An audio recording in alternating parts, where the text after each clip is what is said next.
Vous allez bien devoir m'excuser. J'ai eu des soucis justement par rapport à ma recharge.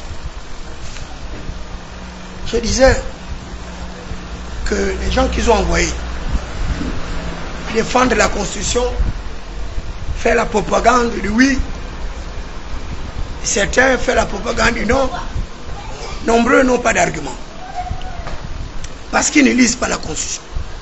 Certains parmi eux ne savent même pas lire, ne savent même pas écrire, ne savent même pas interpréter un texte de loi, et qui plus est la loi fondamentale. Et j'avais été à un débat à Gabon 24 avec un expert en droit, un brillant avocat gabonais, qui disait que la Constitution gabonaise était à la portée de tout le monde. Et à moi de le contredire, que cette Constitution est loin d'être à la portée de tout le monde.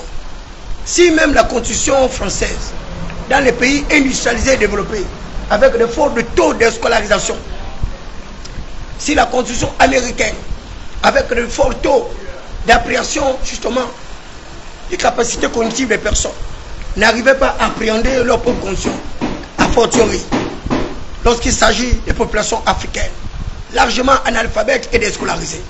Je dis la Constitution actuelle n'est pas à la portée de tout le monde. Il faut bien des instructeurs, des pédagogues, des docteurs, des savants, des mages, des pharisiens et sadducéens, pour pouvoir expliquer au peuple la contestance de ce que c'est qu'un référentiel, ce que c'est qu'un substratum, c'est quoi une constitution, la loi fondamentale, dans la hiérarchie des normes juridiques. Qu'est-ce qu'une constitution, elle occupe quel positionnement? Il n'y a personne pour leur expliquer. Mais je vais prendre quelques articles subtils de cette constitution qui parlent d'un État unitaire décentralisé. Tout à l'heure, je vous ai parlé de la décentralisation. Mais dans les États unitaires, caractérisés par le totalitarisme, caractérisés par l'absolutisme du pouvoir, caractérisés par l'hégémonie excessive du pouvoir exécutif, il est difficile de mettre en place des mécanismes d'une véritable décentralisation. C'est plutôt une déconcentration à laquelle nous avons assisté. Une déconcentration ou à la limite une décongestion. Et c'est pourquoi mon père Jean-François Toutou-Mema, le père justement de tous les savoirs des Gabonais, multiples encyclopédies avec plusieurs doctorats, il le disait dans un de ses ouvrages sur la démocratie, le développement et la décentralisation, qu'un État trop central, un État omniscient, omnipotent et omniprésent devient naturellement un État impotent. Et c'est pourquoi il justifiait la nécessité d'arriver à une accélération du processus de décentralisation. La décentralisation a été consacrée par l'article 1er de notre loi fondamentale. Mais malheureusement, il n'y a pas suffisamment de personnes pour pouvoir aider le chef d'État dans l'accélération de ce processus. La décentralisation a intervenu depuis quelle année? Depuis 1996, avec la consacration des lois sur les pourcentages électoraux. Il vous suffit d'avoir 1/10 pour participer justement à la gestion des collectivités locales. La décentralisation permet au peuple de participer à la gestion des mairies, la gestion des collectivités locales, pour pouvoir impulser une dynamique de développement. Mais de 1996 en 2024, cela fait combien d'années? Presque près de 20 ans. La décentralisation n'a jamais été rendue effective parce que la mauvaise foi des acteurs politiques étatiques. Rien que les décrets d'application, les décrets justement qui devaient réorganiser le ministère de l'Intérieur, réorganiser les collectivités locales, zéro. Regardez, en pleine transition, tous les délégués spéciaux au sein des communes, au sein d'arrondissements, ne sont contrôlés par aucun organisme. Alors qu'il y a un passé relativement récent, avant justement la prise des forces de défense et de sécurité, la prise de pouvoir, il y avait des conseils municipaux qui étaient là justement pour veiller à la protection justement et des budgets de la communauté, protéger justement l'exécution de ces budgets-là. Et c'est à juste titre qu'ils avaient tout fait pour m'empêcher d'être conseiller municipal. Moi, David Beakouma, ils ont utilisé tous les subterfuges parce qu'ils savent que moi, David Beakouma, au sein des collectivités locales, eh bien, je n'aurais pas la bouche dans mon sac. Mais bien au contraire, je ne leur laisserai pas dormir. Je serai celui-là qui va leur empêcher de tourner en rond. Donc la décentralisation, quand bien même elle est consacrée à travers l'article 1er de notre Constitution, ce n'est pas une certitude, une garantie totale que nous aurons bel et bien une véritable décentralisation. Et pourtant, il faut bien que nous arrivions à décentraliser pour pouvoir décongestionner le centre vers les périphéries, pour pouvoir accélérer le progrès, le développement dans nos villes et villages, parce qu'il est possible également d'arriver à cette espèce d'adéquation entre les villes et villages pour que nous puissions lutter contre l'exode rural, pour que nous puissions également faire avancer le pays dans l'arrière-pays pour éviter les déséquilibres de développement. La constitution qui est soumise à notre adoption nous parle également du septennat, un régime présidentiel avec un mandat de 7 ans, renouvelable une seule fois, cela fait 14 ans. Après 14 ans, la spécificité, c'est que le chef de l'État a mis une clé, une intangibilité, une impossibilité et improbabilité pour quel que soit le détenteur exclusif du pouvoir prochainement. Lui, il ne pourra pas dépasser les 2 mandats. Donc 14 ans. Et cela, c'est une véritable avancée démocratique pour notre pays. Pour lutter contre quoi? Pour lutter contre l'arbitraire de pouvoir. Pour lutter contre l'éternisme de pouvoir. Vous avez le cas du Togo, le chef de l'État sortant, son père Nyersingbe, 38 ans de règne de gouvernance. Le père, le fils a pris la succession, il est pratiquement à 20 ans. Vous avez le cas du Tchad, 41 ans, le maréchal a pris le pouvoir, il a pris la donnée à son fils. Vous avez le cas à côté, en Guinée équatoriale, où le suzerain est déjà vice-président. Vous avez le cas également, bon, au niveau du Congo et du Cameroun, les Sud-Africains étaient en bonne santé, ils n'ont pas encore préparé un dauphin. Donc, le Gabon aura cette spécificité d'avoir verrouillé justement les mandats électifs pour permettre d'arriver à une véritable alternance au sommet de l'État. Et sans cela que vous avez de tels arguments pour pouvoir convaincre le peuple sur la nécessité pour eux d'arriver à cette adoption constitutionnelle. Parce que le Gabon va être une marque, une spécificité avec la limitation des mandats. Et c'est une belle ouverture pour plusieurs acteurs politiques étatiques avec les ambitions de recherche, d'accélération de leur maturation au sommet de l'État. Là, ils peuvent compter sur une alternance au sommet de l'État. La même constitution dit que l'épouse du chef de l'État, avec ses fils et ses descendants, ne peut pas être candidat à une élection présidentielle. Sans cela, que moi également, je disais que c'est une loi d'origine discriminatoire. Il y a les principes de la Déclaration universelle des droits de l'homme et des citoyens de 1789, avec également la charte de l'ONU de 1948, sans compter notre loi fondamentale et le code du canon du droit à la fonction publique qui parle de l'égale accessibilité de tous aux emplois publics, l'égale admissibilité de tous, l'égalité de traitement. Sur quelle base on exclurait le fils du chef de l'État qui voudrait être candidat à une élection présidentielle, son épouse et ses ascendants? Sur quelle base on les exclurait? La loi a des principes généraux, le caractère de la généralité, l'impersonnalité et la sanction et l'imprescriptibilité.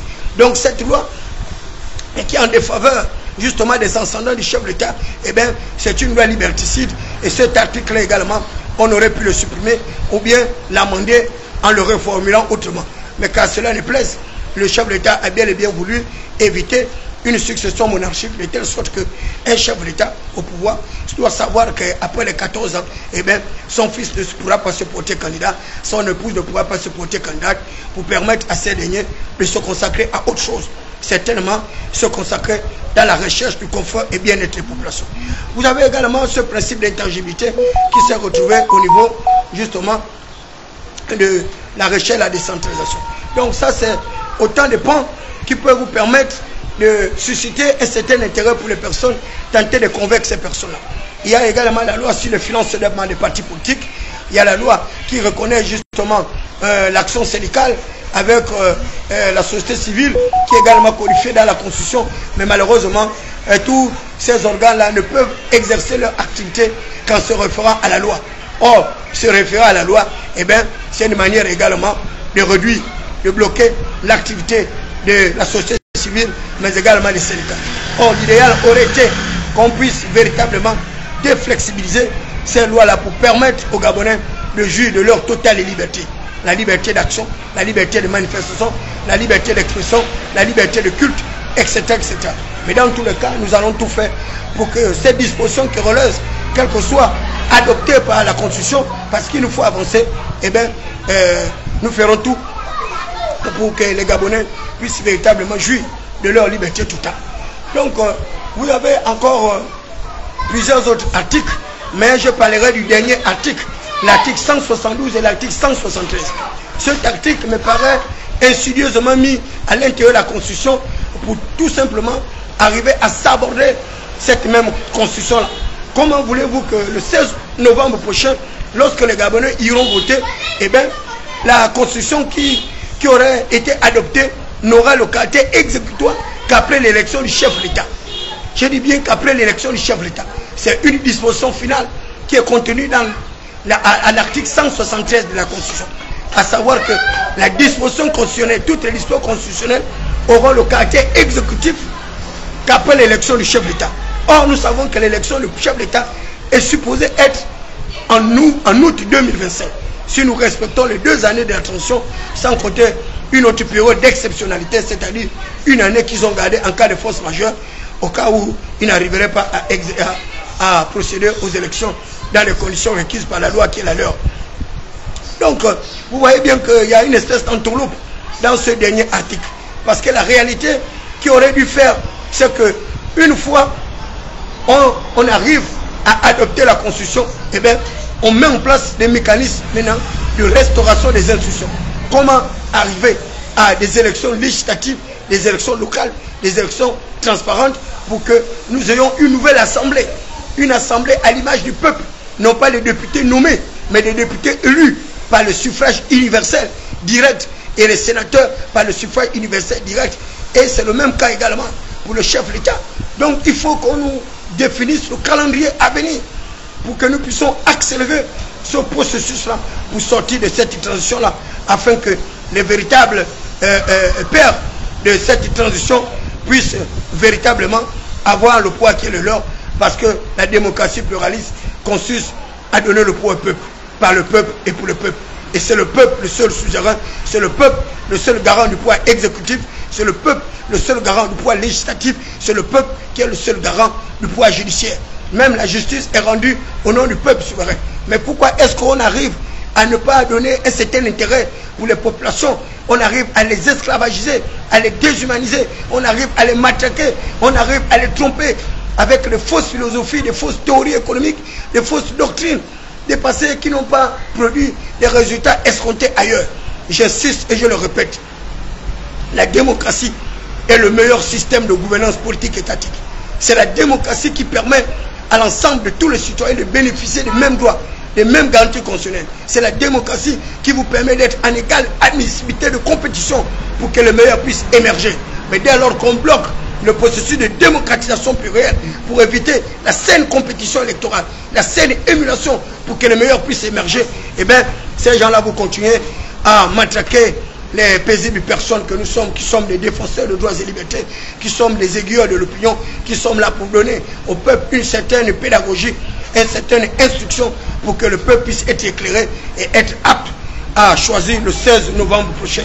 Vous étiez là avec David Berkouma, le minotaure de la baie de Cochon, la voix des sans-voix, la cristallisation des aspirations légitimes du peuple souverain, frappé du sol du savoir et l'onction de la faculté. Merci de votre bien aimable attention. Nous nous retrouvons tout à l'heure là. Je serai du côté de Kingele pour porter une autre communication sur les enjeux du référendum de 16 novembre prochain. Merci. Que Dieu veille sur notre pays, qui protège l'ensemble des enfants, des fils des quartiers malfamés contre ces gérontocrates politiques, ces oligarches, ces aristocrates, ces précambiens monoposés qui ne veulent pas que le peuple puisse se défaire véritablement des amarres du monothéisme abject sauvage que nous avons rejeté depuis la période post-coloniale jusqu'à l'avènement de la démocratie pluraliste. Allez, nous nous retrouvons tout à l'heure du côté de Kingele à partir de 15h.